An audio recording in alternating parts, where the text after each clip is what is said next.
Good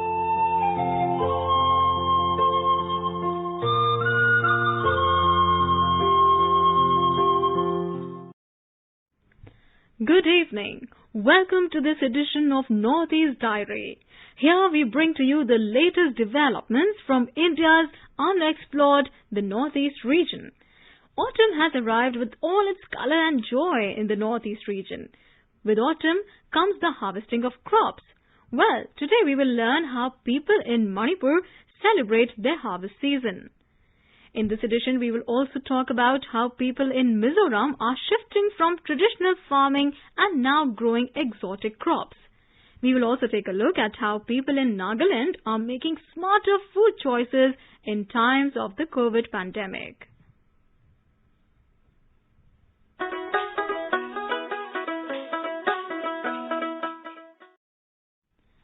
We start our journey today in Sikkim. In Sikkim, professionals from across the sectors are extending all possible help during the COVID-19 pandemic in their own small ways. While education has been among the worst hit sectors by the pandemic, Gangtok-based mathematics teacher Shiva Chhatri has been providing free online classes to help students in addition to the virtual sessions organized by their schools. Our correspondent Parijat Sharma has more details. While the education sector in Sikkim is yet to restart completely after shutting down due to the COVID-19 pandemic, virtual classes and online platforms have mitigated the impact on students to some extent. To help them tide over communication challenges associated with online classes and for better understanding of content, Gangtok-based mathematics teacher from Tashi Namgyal Academy, Shiva Chhatri, has been offering free online classes for 6th to 8th standard. Mr. Chhatri, who is also an artist by profession, speaks about the objective behind the initiative. A lot of students, they must be facing a little difficulties in learning mathematics and gaining idea about the subject content. We know that in the regular classes also children face many problems, right? But at these times, during this lockdown, the students are not that into with the teacher, right? They have to communicate through online mode only. They cannot meet them personally. Even the students are having problem on the other part, teacher is also having a problem to communicate with the student. So each and every time the teacher cannot be with the student, right? During this pandemic, the students are facing a little bit of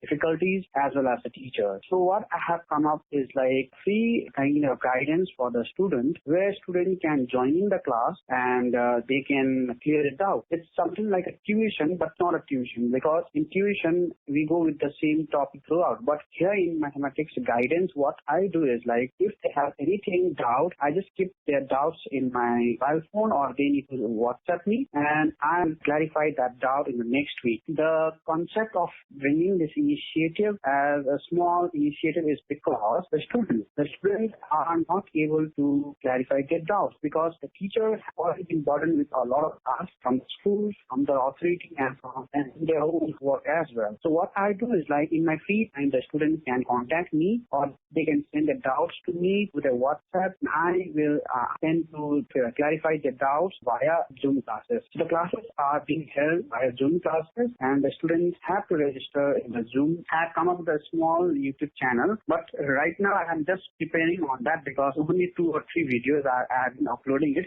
but segment videos are like, suppose example, if I have to teach integers, basically I start with integers, uses of negative numbers and all, but there is a section of it. So I need to create an ample of videos so that I can upload it there and the student can view it anytime. And the video is basically based not only on English language, but it is based on both the mixtures of English and Nepali language. That is the regional language out here in Sikkim. So for online free classes is free of cost WhatsApp group. To continue assisting students as schools gradually reopen with unlocking from COVID-19 lockdown, Mr. Chhatri has initiated guidance classes through YouTube besides regular WhatsApp sessions. These sessions can be accessed by students even during regular school classes in the future. With Venkat Sarkar, this is Parijat Sharma for Northeast Diary from AIR News, Sikkim.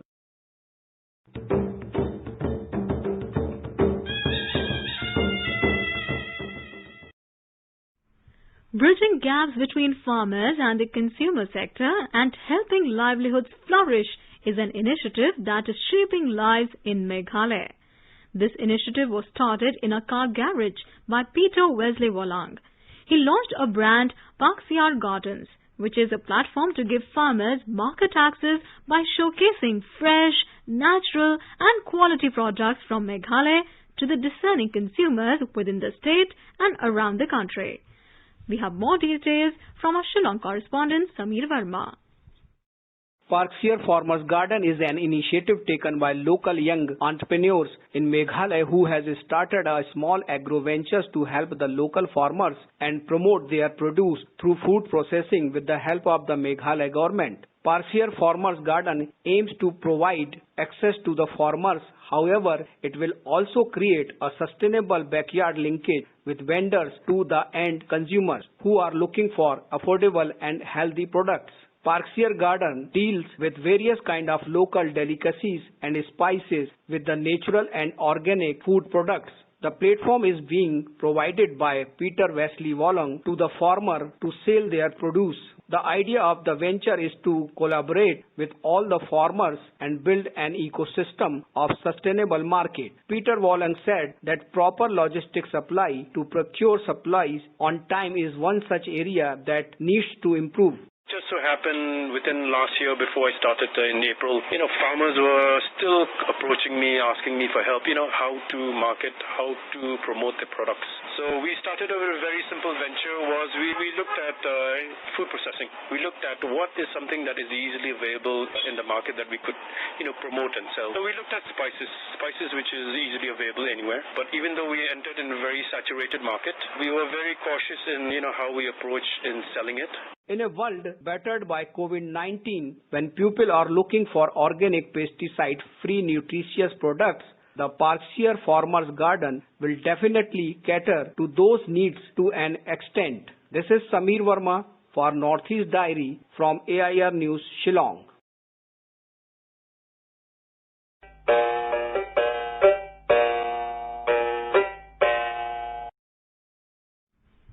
The COVID-19 pandemic has undeniably raised health consciousness among the populace, with more and more people switching to healthier, locally available foods that boost immunity.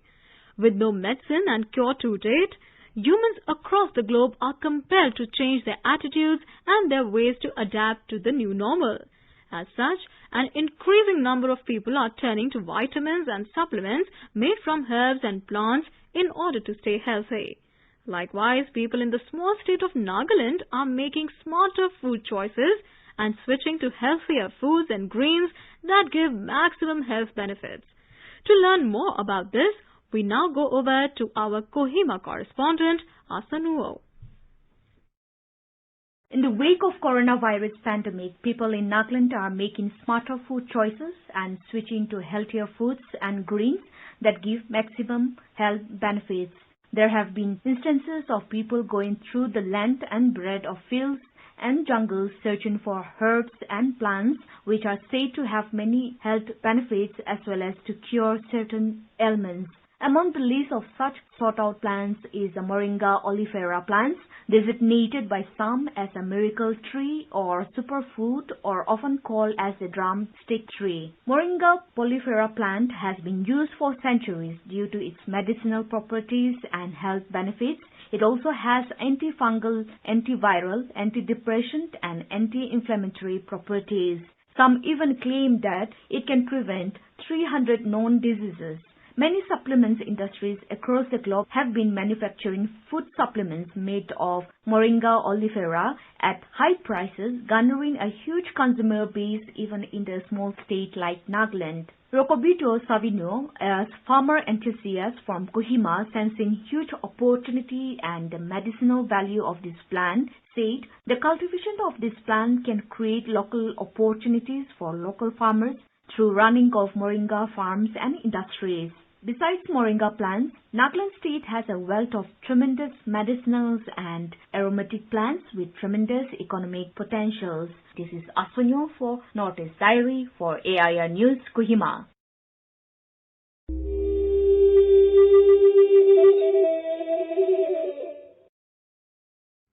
And now let's head to Manipur, which is known for its year-round festivals and merriment.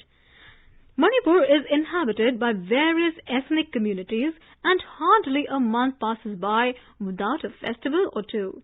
These festivals are symbols of their cultural, social and religious aspirations, which also help Manipuris lead a better and happier life.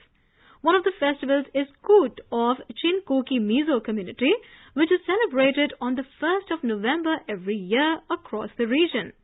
This seasonal festival, also known as Chawang Koot, is observed to mark the end of the harvesting season and also to thank the Almighty for a good harvest. More from our Imphal correspondent JJ Thokchom. In Manipur, one of the much-awaited festivals is Chawang Koot for the Chin Kuki Mizo community of Northeast India. It is a post-harvest festival and celebrated on the 1st of November every year. Koot is the celebration of a beautiful and culturally rich festival in which cultural dance, folk song, indigenous games and other traditional activities are performed by Chin Kuki Mizo community. Every year, the celebration is held at various parts of the state, being the main festival site at Imphal. Considering the popularity of the festival, Koot was accorded recognition as a state holiday in the year 1982. However, this year the state-level festival was held symbolically at Imphal on Sunday. The secretary of the state-level Koot committee, P. Dongan, said that the large-scale celebration of Koot festival is not possible considering the COVID-19 pandemic. This year, due to the pandemic, the celebration is very much low-key. It is also a day of rejoicing and harvest, and we are grateful to God for this bountiful harvest as well as all the mercies that He has bestowed on us through the whole year. We would like to thank the Almighty for this wonderful time, and we wish that all our people, not only our community but all the other people residing in our state, live in spirit of brotherhood and love, and everyone prosper in whatever he does. May God bless us all. In some places, local level celebrations of the day were held with adherence to the COVID-19 guidelines with restricted performance. However, the bond of unity and communal harmony rekindled with the arrival of Koot festival in Manipur. JJ Thoksom from Imphal for AIR News Northeast Diary.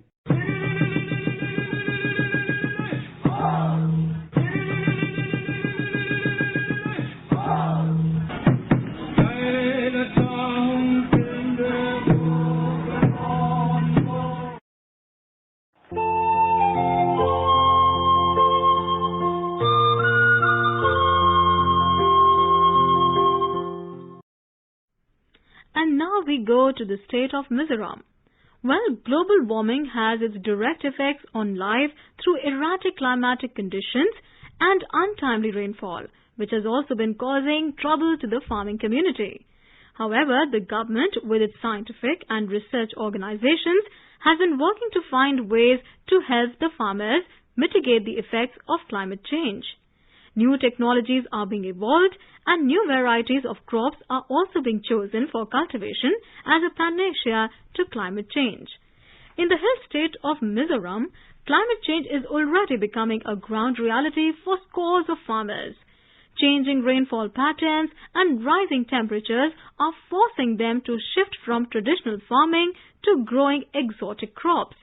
As a result, farmers are now earning very well.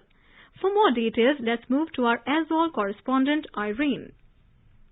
The Horticulture Department in Mizoram introduced some fruit plants and vegetable varieties which can withstand the changing climate. One of them is dragon fruit, which originated from Thailand, and this plant is heat resistant and can survive in erratic rains. According to officials, dragon fruit cultivation is helping farmers to adapt to rising temperature and erratic rainfall. So far, its cultivation has ensured a good income to farmers and their livelihood has not been affected by the changing climate. In the state, Lunglei district is the forerunner in dragon fruit cultivation and is reaping the largest harvest. District Horticulture Officer Enlalping Moya Patuao, the department has been extending training and all assistance to farmers for good harvest and production of dragon fruit. To each of the beneficiaries, we had given 600 numbers of planting materials and 50 kgs of NPK, one number of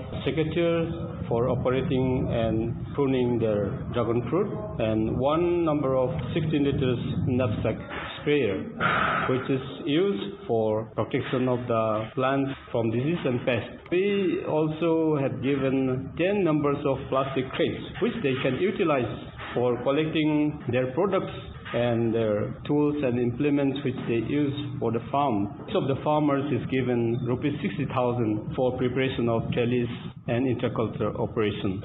A woman farmer, Larin Omi, said she sells dragon fruit at 250 rupees per kilo and her family income is increasing every year. We have cultivated dragon fruit in nearby Lunglei town. Our cultivation land is about 2 because last year the production of fruit is about 4 quintals.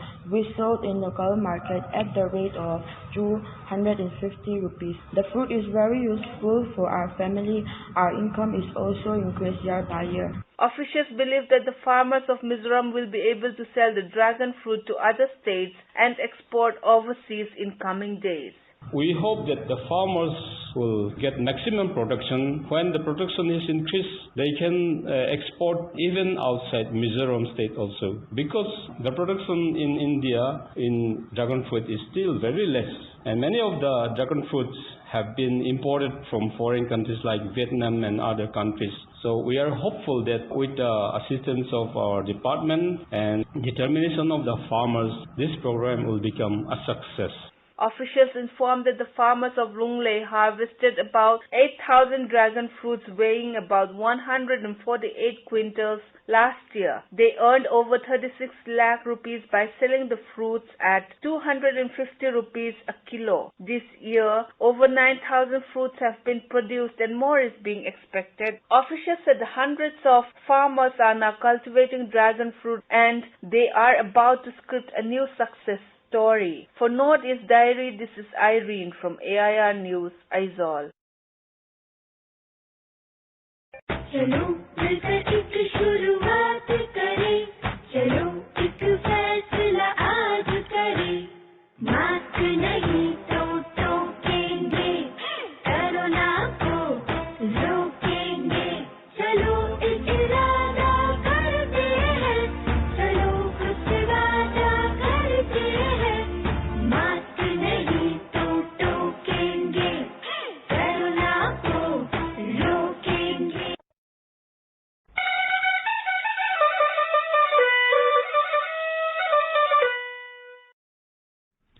And now we have entered that section in which we bring an interview with a personality. Today we have an interview with Vidyanand Borkakoti, tea planter and advisor, Northeastern Tea Association. Good evening to the listeners of the Northeast Diary. This evening we are joined by Sri Vidyananda Borkakoti, who is a known tea planter in Assam and also to advisor Northeastern Tea Association, NETA. Srijut Borkakoti, welcome to our show. Hi, good evening. Good evening. Let's discuss what is the scenario of the tea sector in Assam at present.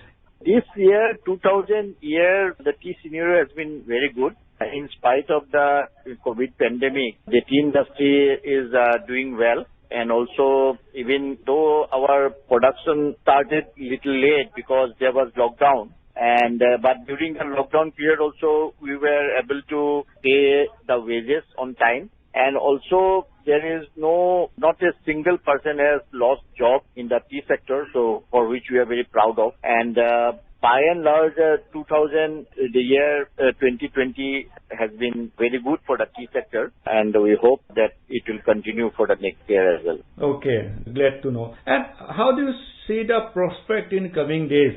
I think though this year, though the domestic consumption has increased, but our exports has come down because many countries are under lockdown and also the shipment also got affected to other countries. But I hope that next year that export from India we can regain the markets like Iran. This year purchased quite less tea than they normally purchase. And Iran is a very big market for Indian tea. 1/5 of our exports alone goes to Iran. India exports about 250 million kgs of tea, out of which about more than 50 million kgs is bought by Iran. So I hope that next year we can regain the markets which we have lost this year because of the pandemic, and the domestic consumption, I'm sure, is going to increase. I see a good future for tea. Now, you keep meeting people over a cup of tea in India as well as in abroad. So what is the first reaction you have noticed whenever you meet someone over a cup of tea? Yeah, if you regarding the recent pandemic, so tea is a great immunity booster. Even Union Health Minister Dr. Harshvardhan has also said, quoting IIT Delhi study, where tea can fight COVID-19. So tea is in any case, is a great immunity booster. And because of the pandemic, of COVID pandemic, domestic consumption of tea has increased quite a bit. So this year we have reached record prices in the tea auction. In spite of the COVID thing, I think because of the COVID, or rather, the consumption has gone up. And in days to come, I think this will be considered as a big immunity booster. And recently, tea of Assam got sold over 65,000, over 70,000. So throw a light on it so that our listeners across India or even outside India can, know these things. In Assam nowadays we make different varieties of tea. Primarily, Assam produces CTC tea, which is a black, which we call it karak chai. So which normally we consume at home. So we produce that karak chai. We produce orthodox tea, which is mainly exported. It is a leaf tea. Orthodox tea is a leaf tea, which is exported. But in addition to that, we also produce some specialty teas like green tea, white tea, silver needle, and yellow tea, and also purple tea. So different varieties of tea we produce. Though these are specialty teas we make in small quantities. And recently, a very special variety of tea which was manufactured by a garden called Manohari Tea Stage in Dibrugarh. So they have produced this tea, and which got sold at the Guwahati Tea Auction Center at 75,000 a kilo. So these are the different kinds of specialty teas that Assam is nowadays producing. And in the past, we never used to produce this kind of specialty teas. So many small tea growers, small tea planters, they are also producing some very good specialty teas. So, and Guwahati Tea Auction Center has now become hub of these specialty teas. Though it is a small in quantity, but it is gaining popularity. People from different parts of the world are keen to buy these specialty teas produced by Assam. Right. Name those countries who consume teas made in Assam. Okay, so these specialty kind of teas are purchased by different countries in the world. But as I said earlier, Iran is a very big market for us. And secondly, Russia is a very big market. All the CIS countries, including Russia, is a very big market for us. And China, interestingly, China is the largest producer of tea in the world, and India is the second largest producer of tea in the world. Now, China is also a very big market for Indian tea. And now the tea consumption is also increasing in USA.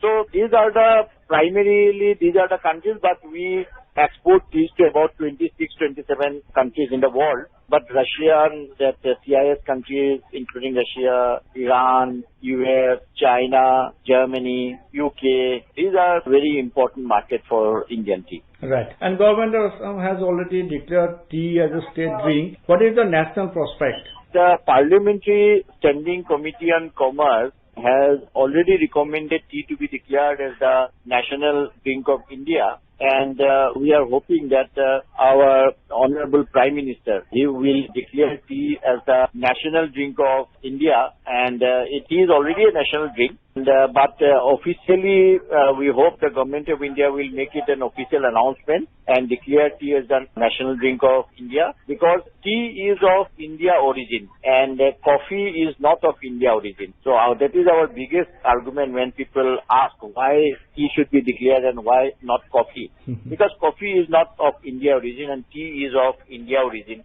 And another interesting part is that 50% of the tea plantations all over the world are from the variety of Assam. The Assam variety actually consists of the tea bushes that we have around the world. 50% are of Assam variety. So, and there are a lot of other arguments which we can give why tea should be declared as the national drink of India. Right. And finally, what is the bright spot in our tea sector despite COVID, lockdown, flood, all these things? So the bright spot is that we have recently come out with a book on why tea drinking is good for health. So that book reveals how tea is good for health, drinking tea, how it can benefit your health. So this is a book which is compilation of the research done at all internationally reputed institutes where they found that tea is of great benefit for health. So I think that is a bright spot. So we want tea to be promoted as a healthy and a lifestyle beverage. Right. And finally, I am sure that you'd like to make an appeal to the people of this country. Let's drink tea more. Yeah, I would like to appeal, chai pio, swasth raho. Right. And with this note, Mr. Borkakoti, thank you so much. Thank you. And again, chai pio, swasth raho. Right. Thank you. Thank you so much.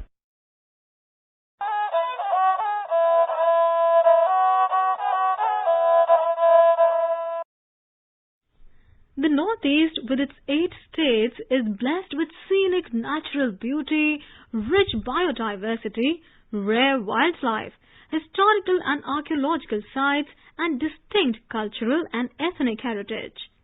In this episode of Northeast Diary, we have a report on Unakoti in Tripura. A tourist spot with a century-old cultural heritage, Unakoti has unique attractions in terms of history and heritage, archaeological and religious sites. Unakoti is a moderate-height hill range which is engraved with rock-cut carvings of the Hindu pantheon of the lost civilization.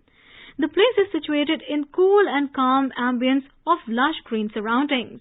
And we have more details from our Agartala correspondent, Reena. About 170 kilometers away from Agartala, Unakoti Hill presents rock-cut images of Hindu gods and goddesses. Mythological tales state that there was an assembly of gods and goddesses numbering less than 1 crore, with a lot of god Shiva leaving for Varanasi at a point of time, and the place's name is Unakoti. Unakoti pantheons are of 2 types, namely rock-cut and stone images. Central to these rock-cut carvings are the images of Shiva and Ganesha. The colossal image of Shiva head of 30 feet height, carved in a vertical rock, is known as Unakotiswara Kal Bhairava. Its head is embroidered in traces forming a headdress of 10 feet. There is a rock-cut image of goddess Durga standing on a lion, while on the other there is an image of goddess Ganga sitting on a capricorn. There are also images of Nandi bull lying half buried in the ground. A rare carving of the 4-armed seated Ganesha, and on its side 2 standing figures of Sarabhuja Ganesha with 3 tucks and the Asthabhuja Ganesha with 4 tucks are also found. Moreover, a 3-eyed figure believed to be that of Surya or Lord Vishnu is also found. At the bottom of Unakoti, there is a beautiful spring called Sita Kunda. Having a dip into the Sita Kunda is regarded by the devotees as very sacred. The state government has taken up many initiatives for the first leaf and amenities in association with the Archaeological Survey of India. Talking to AIR News, Tripura Tourism Minister Pranajit Sinha Roy briefed in the plans. Unakoti ऐसे एक spot है heritage और tourism के कोई साल ऐसे हम लोग देखा है जिसको 800 to 900 सेंचुरी बहुत पुराना बहुत इंपॉर्टेंट बहुत हिस्टोरिकल प्लेस है बड़ा सरकार तो ये 2.5 साल के अंदर पहले से हम टूरिज्म डिपार्टमेंट को स्टेट को टूरिज्म स्टेट हिसाब से हम करने के लिए हम लोग बहुत कोशिश कर रहे हैं सेंट्रल गवर्नमेंट भी बहुत हेल्प कर रहा है तो इसके लिए मैंने हम लोग ये इम्पोर्टेंट प्लेस इसको सजाना चाहते हैं उसको बहुत सारी कोई डिफेक्ट्स आए जो उसको हटाना चाहिए उसको रिपेयरिंग करना चाहिए नया करके कुछ पुराना आदल के माफिक के उसका स्टाइल में कुछ करना चाहते हैं हम लोग ये आर्कियोलॉजिकल डिपार्टमेंट का उसका जो ताल्लुक होता है तो हम लोग उसको चिट्ठी लिखा है बहुत सारे 2-3 दफा चिट्ठी लिखा है सबको मालूम है जो नॉर्थ ईस्ट में 10 मोन्यूमेंट जो आर्कियोलॉजिकल डिपार्टमेंट का अंडर में है And with that, we have come to the end of this edition of Northeast Diary. Do join us again next week to hear more stories from this enchanting part of India. Till then, bye-bye. Take care.